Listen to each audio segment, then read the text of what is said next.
ফুরফুরার যিনি হুজুর ছিলেন, আমি নাম লুবো না, সে ভাইরাল হয়ে যাবে, তাকে লোকে চিনে না। এই নতুন একটা গ্যান্ডা বেরিয়েছে, স্টেজে প্রকাশ্যে আমার নাম নিয়ে গালিগালাজ করেছে, অথচ আমি 1.5 ঘন্টা খালি কোরআন হাদিসের কথা বলেছি, কারোর নাম উচ্চারণ করি নাই। প্রকাশ্যে গালি দিয়েছে। তারা সকালে ফোন করে বলছে, হুজুর চলে যাওয়ার পরই ঝামেলা, স্টেজে চেপে কোনো নাই, শুধু আপনার বদনাম, নাম ধরে ধরে। আবার বলেছে ও যতক্ষণ স্টেজে থাকবে আমি ঢুকবো না, যদি আমি ঢুকে দেখি যে ইয়াসিন আছে আমি আর জলসা করব না। আপনারা বলুন আমি বেঈমান না মুসলমান? কথা বলে না? মুসলমান। আমার মাথায় টুপি আছে, দাড়ি আছে, আমি মসজিদে এসে নামাজ পড়লাম না? পড়লাম না। আমি কাফের হলে নামাজ পড়তাম না।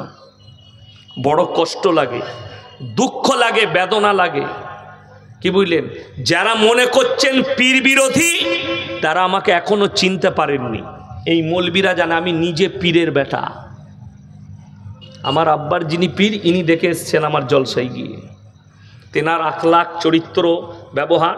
আর যারা দেওবন্দে পড়াশোনা করেছে তারা সবাই চিনেন। হযরত মওলানা মুফতি ইউসুফ সাহেব তাওলিকে বড় শ্রদ্ধা করি।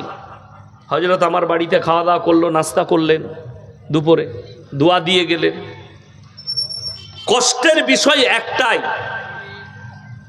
যে আমি এবং আমার আব্বাজি আজ পর্যন্ত আমি এটা জিজ্ঞেস করি না কেউ কি যে স্টেজে দ্বিতীয় বক্তা কে আছে, আমাকে যে দাওয়াত করছেন আর কোন বক্তা আছে, কেন করি না? যে বক্তাকেই দাওয়াত দিয়ে কোরআন হাদিসের কথা বলবে সে একজন মুমিন ভাই। কথাটা বুঝতে পেরেছেন না পারেননি? সে যে বক্তাই হোক, কোরআন হাদিসের কথা বলবে, সে তো গান বাজনা করবে না, সে তো ভালো কথা বলবে, যাই বলবে ভালো কথা বলবে সে। এরপর সে যদি রং কথা বলে আল্লাহর কাছে জবাবদিহি করবে। সে তার সাথে আমি জলসা করব না এই ভাষা বলবো। আপনাদের কমিটির ছেলে যারা ফোন করেছিল আমাকে, যদি বলে দিতে পারে যে আপনি বলেছেন কোন কোন বক্তা আছে, এটা আমি জিজ্ঞেস করেছি, আমি এটা জিজ্ঞেস করি না, আমি খালি জিজ্ঞেস করি আমাকে চাপাবে কখন, এই টাইমটা আমি জিজ্ঞেস করি সব জায়গায়। বাকি কে আছে না আছে আমি কালকে জানতাম না কে আছে, আমি যাওয়ার পরে জানলাম অমুক জন আছে, অমুক জন আছে। আমার আগে একজন ফুরফুরারি বক্তা ছিল, সে আমার সঙ্গে নাস্তা করলে, আমার সঙ্গে চা খেলে আমার হাতে চুমু খেয়ে গেল, বলে হুজুর একটা ফটো তুলুন। তুলুন, সবাই তুলছে, তুমি তুলতে বাকি থাকবে কেন, তুমিও তুলে নাও, ফটো তুললে অসুবিধা নাই। বলে আপনাকে দেখার শখ ছিল, আজকে দেখা হলো। ফোনও করেছে, সে ফোনে কথা বলেছে, অসুবিধা কিচ্ছু দ্বন্দ্ব নাই। আমি আপনাকে বলি, আজকে আল্লামা ইকবাল লিখে গেছে, ইস ঘর কো আগ লাগি ঘর কি চিরাগ সে। মুসলমান তোমরা নিজেদের ঘরে নিজের আগুন ধরিয়েছ, অন্য কেউ ধরাইনি। আর গোটা পৃথিবীতে আপনারা কি মনে করছেন এই যে হুজুর দিকে দাওয়াত দিয়েছেন এরা জান্নাতে নিয়ে যাবে না? এই মাল কটাই জান্নাতি। 100টা হুজুর ধরা পড়বে, আর আল্লাহর নবীর হাদিস এই মৌলবীদের দ্বারা, হুজুরদের দ্বারা জাহান্নামের উদ্বোধন করা হবে। এক শ্রেণীর আলেমদের দ্বারা, যারা সমাজকে কুপথে এবং বিভ্রান্তির রাস্তায় নিয়ে যাচ্ছে, ইসলাম বিরোধী কাজে যারা নিয়ে যাচ্ছে, এই ধরনের আলেমরা পাকড়াও হবে কিয়ামতের দিনে। এটা লিখে দেন প্রথমে। আমি এখনো বক্তব্য শুরু করি নাই, এরপরে শুরু করছি। ইসলামের যে বুনিয়াদ আল্লাহ রেখেছেন ওটা শিক্ষার দ্বারা, এডুকেশনের দ্বারা। আজকে আমাদের দেশে পীর হতে গেলে মাদ্রাসায় পড়া লাগে না, মৌলবি হওয়া লাগে না, খালি বাপ পীর হলেই বেটা পীর হয়ে যায়। আজকে আমি বলতে বাধ্য হচ্ছি, স্টেজে বক্তব্য দিতে গেলে আলেম হওয়া লাগে না, মাদ্রাসায় পড়া লাগে না, খালি মাথায় টুপি আর লম্বা জামা লাগিয়ে দিয়ে দুটো কথা বলতে পারলি সে স্টেজে এসে কথা বলে আজকে বক্তা সেজে যায়। আমার মুসলমান ভাই, অথচ ইসলামের বুনিয়াদ আল্লাহ রেখেছেন শিক্ষার দ্বারা, এডুকেশনের দ্বারা।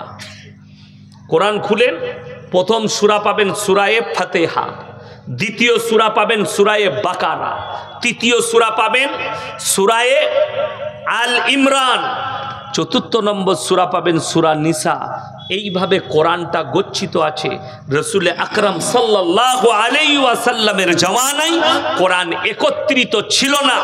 আল্লাহর রসুল চলে যাওয়ার পরে হযরতে উসমানে গনি রাদিয়াল্লাহু তাআলা আনহু কোরআনটাকে একত্রিত করেছেন। জোরে বলুন সুবহানাল্লাহ। সুবহানাল্লাহ। শুধু তাই নয়, এই কোরআনের আয়াত পৃথিবীর বুকে আল্লাহ যেটা প্রথম পাঠালেন নবীজির কাছে, ওটা হচ্ছে ইকরা বিসমি রব্বিকাল্লাযী খালাক। নবীজি গারে হিরার মধ্যে ছিলেন আর আল্লাহ জিবরিল আমিনের মাধ্যম দিয়ে কোরআন পাঠালেন। হে নবী পড়ো। নবীজি উম্মি ছিলেন। দুনিয়ার বুকে নবীজি কারোর কাছে লেখাপড়া করেননি।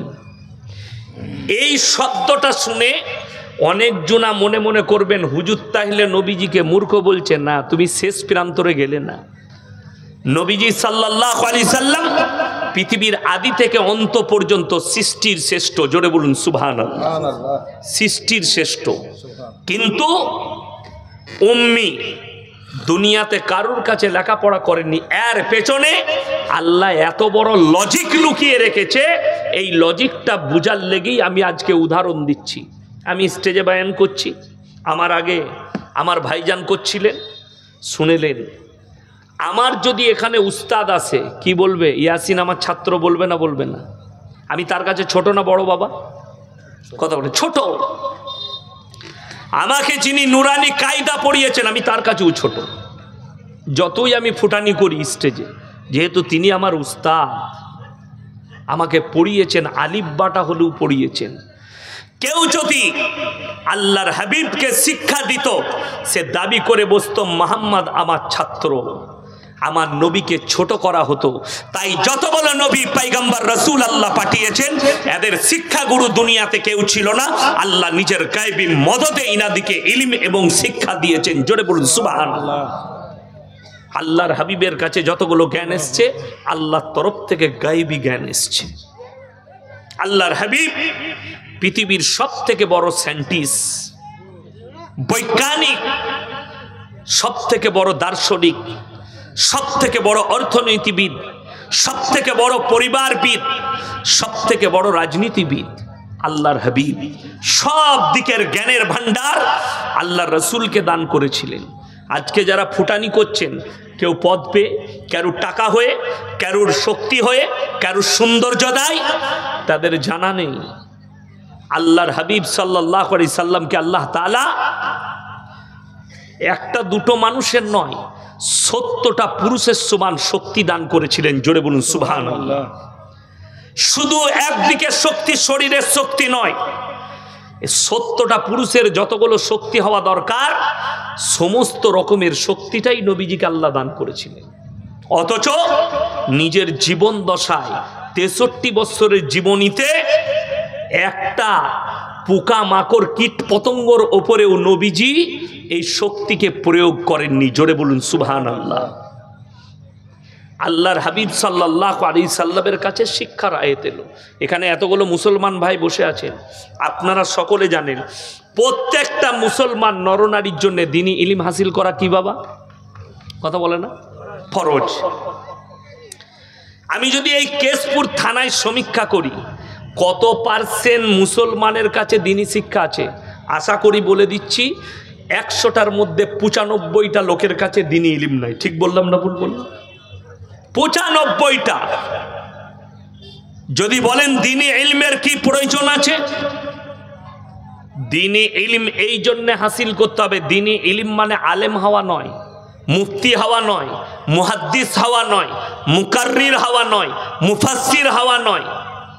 দ্বীনি ইলম অতটা হাসিল করতে হবে যতটা করলে হারাম হালাল থেকে বাঁচতে পারবেন, দিন আর বদ্দিন থেকে বাঁচতে পারবেন, শিরক আর বেদাত থেকে বাঁচতে পারবেন, কুফরি থেকে বাঁচতে পারবেন।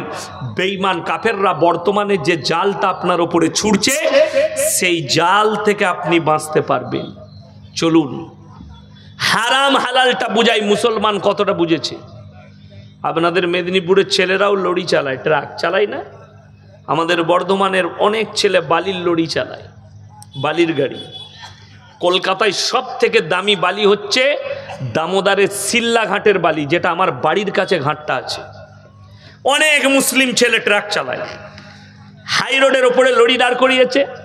এ খালি কিরকম মুসলমান বুঝেলেন, মুসলমানদের যুবক লরি চালায়, হাই রোডে দাঁড় করিয়েছে। হোটেলে ঢুকি বললে, ভাই এক বোতল মদ দে তো। মদ খেয়ে নিল। এরপর বলছে, দাদা মুরগির মাংস আর রুটি নিয়ে এসো। সে বেচারা